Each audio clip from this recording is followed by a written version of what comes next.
Leta is just 17 years old. She was born and raised in Shikhat in the Afar state, along with her 5 siblings. She says she could never have imagined living her life in Afar before the war broke out in almost 2 years ago. I was born and raised in Shikhat. My parents were farmers. I have 5 siblings. Our life in Afar was happy, till they started to kill Tigrayans when Tigrayan forces started to advance closer. We hadn't even heard about any of this. But on one ordinary day, Afar forces came and took my 3 older brothers to Semera. My mother and 2 little sisters and I were left alone in the house. Letai says that days after they took her brothers, the forces would once again return to their home, this time to take away her and her sister. They first came to our house during the day.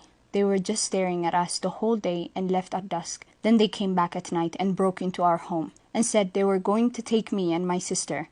My mother started to fight and begged for them not to take us away. But then they said they'd kill her in front of us if she didn't let us go. The forces took her and her little sister to the wilderness to rape her. Letai says she begged for them to release her and her little sister, but to no avail.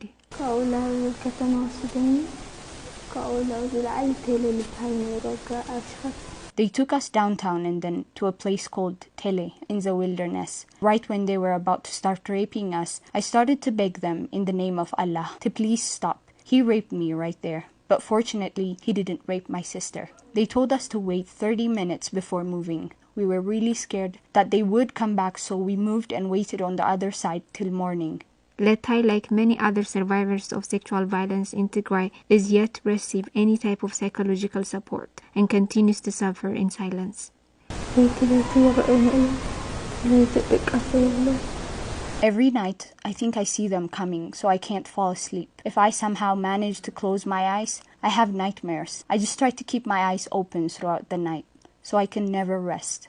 Letai, like all survivors of sexual violence in Tigray, is unable to access the medical treatment that she desperately needs and has very little hope of justice ever being served.